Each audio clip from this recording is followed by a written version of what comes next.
find out why before 2018 this issue was not raised when a red flag had already been raised about this at the time. What happened? Well, Dr. Chu went to the PRC at least 5 times over 2 years, from 2017 to 2019. And during those trips, she did unauthorized visits and was paid by the army and the government of China to do this, to undertake these trips.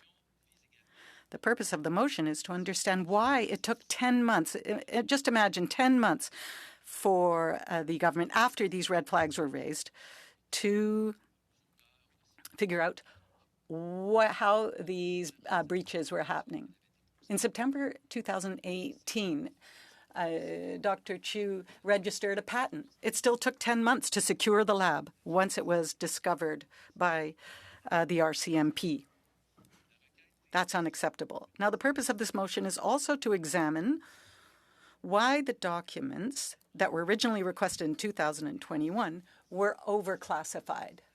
What does overclassified mean? Well, it means that they were given, they were assigned a security code that meant that the government wasn't able to read them, that Parliament wasn't able to read them. And the minister has said that it was PHAC's fault that the documents were overclassified. And that is why, in our motion, we call for officials from the Public Health Agency of Canada to appear. We have to. This is our role. This is our responsibility. We have to hold the government accountable. The government, I will remind you all, defied 4 orders of the House, took the Speaker to court, and called an early election in order to avoid the public and Parliament having access to these documents. So all those who believe in the search for truth and who believe in the values of national security, whether they be Conservatives, members of the Bloc, the NDP, or even the Liberals, all those should vote in favor of this motion for the good of our national security and for a search for truth. Thank you, Mr. Berthold. The next on the list is Ms. Kalig, followed by Mr. Villemur. Ms. Kalig, you have the floor.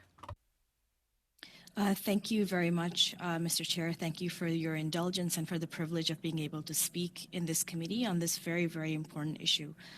First and foremost, I just want to start by thanking, as many members would know, I served on the ad hoc committee for Winnipeg Labs.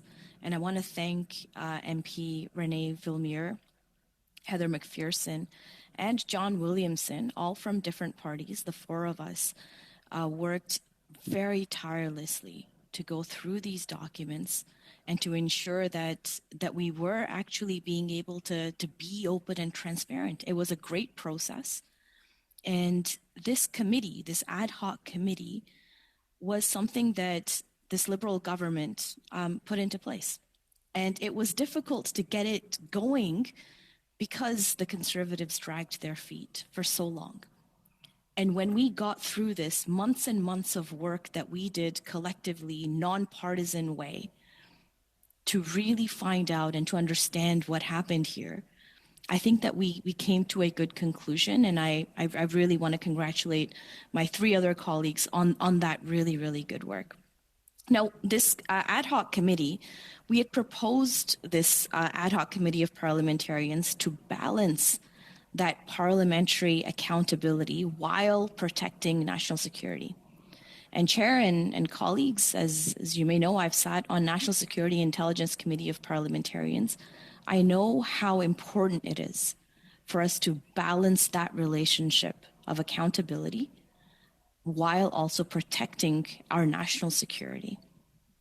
And as my 4 Conservative colleagues, none of whom are permanent members of this committee, if I may add, have all alluded to, that there was apparently some kind of cover-up. There was no cover-up. There was no cover-up, Chair. We are supportive of taking the unprecedented step of creating these ad hoc committee, going through the documents, of having arbiters, and then releasing documents. This has been a nonpartisan process, and this is all about the public interest, and all parliamentarians from all parties came together to make sure that we got there. The second point I want to raise, Chair, is that the redactions that are done by PHAC, which is the Public Health Agency of Canada, and CSIS, they're not done by politicians. And it should stay that way. There's very good reasons why politicians should not be involved in determining what should be redacted on the basis of national security. And I think that the role of this ad hoc committee proved how important it is for us to have that oversight, that accountability, but not to be part of that redaction process. The ad hoc process was an opportunity for Parliament to really weigh in on how these redactions happened, and in this instance, what was redacted without endangering national security or privacy. And this is a process that I think my colleagues, including Mr. Villemure, would agree with, that works. The third point I want to raise, Chair, on this motion and on this emergency meeting is that we share the outrage on foreign interference. We know that this is an issue, this is a challenge that we have to address, and we can't let partisan politics get into the middle of it. We have to come together as a parliament to ensure that we are protecting Canadians, that we are protecting ourselves in the work that we do to hold government to account, for sure, to make sure that our democratic institutions are stable, are well established, and are protected from a lot of this. Foreign interference is an attack against democracy. And every member in this House of Commons, and we share that concern, Chair, and we have to be united in ensuring that we're working to combat foreign interference for the sake of our democracy and for the sake of Canadians who live here day by day by day.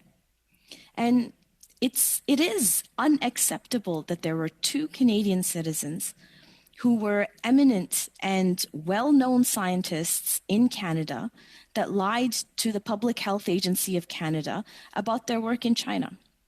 And this is currently an RCMP investigation into these individuals. And I hope that we trust and respect the RCMP to conduct that investigation while we conduct our role as parliamentarians in the general oversight in that process. This motion, Chair, that has been brought to this committee, this is not our committee's mandate. And I'm sure Mr. Villemure and myself, we have worked really hard on the ad hoc committee for this Winnipeg Labs issue to ensure that Canadians had access to that document. We released those letters, all of those documents. We put out a letter putting in our position. We had arbiters that came in and overlooked the work that we did also. This was an amazing way of showing how nonpartisan politics can work to protect the safety and security of Canadians while also ensuring parliamentary accountability and oversight into the work that we do. Now, Chair, I have to say, this 1064 meeting calling process is supposed to be reserved for emergencies and not for political games. The original letter that we've received on this 1064 really claims that, and again, it spreads disinformation in my opinion, that, that it was the Trudeau government that withheld all of these documents, that there's something nefarious going on here, that there's a scandal going on here. But the reality of the matter is, Chair, that we have worked very hard with all parties to ensure that there is accountability. We know And I think that all members of this party, and I will again have to say that every single Conservative member who signed this 1064 letter has been substituted out by another member.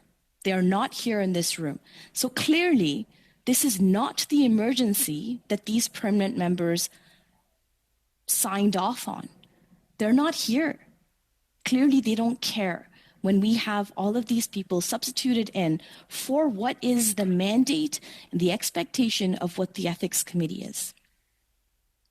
The events that are in these documents, while they're incredibly important, and our government's taken action by creating this ad hoc committee, by releasing those documents publicly, does not constitute an emergency of what transpired 5 years ago. Many actions have been taken over these 5 years to ensure that these issues have been dealt with and that they won't happen again. That's literally the purpose of how we are going to get to ensuring that there's accountability and fairness in process. The ad hoc committee, which again I was a part of, we did important work over the course of many, many months to get to the bottom of this. This 1064 is not necessary. It's not urgent. It is not in the mandate of this ethics committee. And Chair, for that reason, I move that we adjourn this meeting. Point of order. Mr. Chair, I request a recorded vote on this. Thank you. That's fine, Point. Mr. Chong. Point of order. It's Point not, of order, Mr. Chair. on a If point I of just- order, yeah. it's not debatable what Ms. Khalid just, I just want clarification to the effect of what Ms. Khalid has moved is to shut down debate. That's- I'm so that's sorry, debate. Chair, That's but debate. no, I refuse that's to debate, let that's debate, Mr. this 1064 Miss- to become political gander for Ms. my Khalid, wonderful I've already Conservative addressed that with colleagues. Mr. Cooper, and Thank and for those who are watching at home, this is a dilatory motion to stop the meeting before a decision is rendered. So I am going to ask the clerk. It is non-debatable. Mr. Chong has asked for recorded division, and I'm going to ask the clerk. Sorry, Chair, it sounds like you're debating a little bit there on. No, I'm explaining. on the- I'm explaining, Ms. Khalid. Okay. Thank you. Okay? I'm explaining exactly what's going on here, and that there is no further debate, that you've asked that this meeting be adjourned without a decision of the committee being made. I'm explaining. Because this is not the mandate of the committee, Chair. That's your opinion. Go ahead, Madam Clerk. The vote is on the motion to adjourn the meeting. Mr. Baines, Yes. Ms. Damoff, Yes. Mr. Sorbar, Yes, please. Mr. Hausvater, Yes. Ms. Khalid, Yes. Mr. Cooper, No? Mr. Chong, No. Mr. Ellis, No. Monsieur Villemur, Je suis contre. Mr. Green, Je veux pas la motion. yeas 6, nays 4. So the motion to adjourn does carry by Ms. Khalid. This meeting is now adjourned.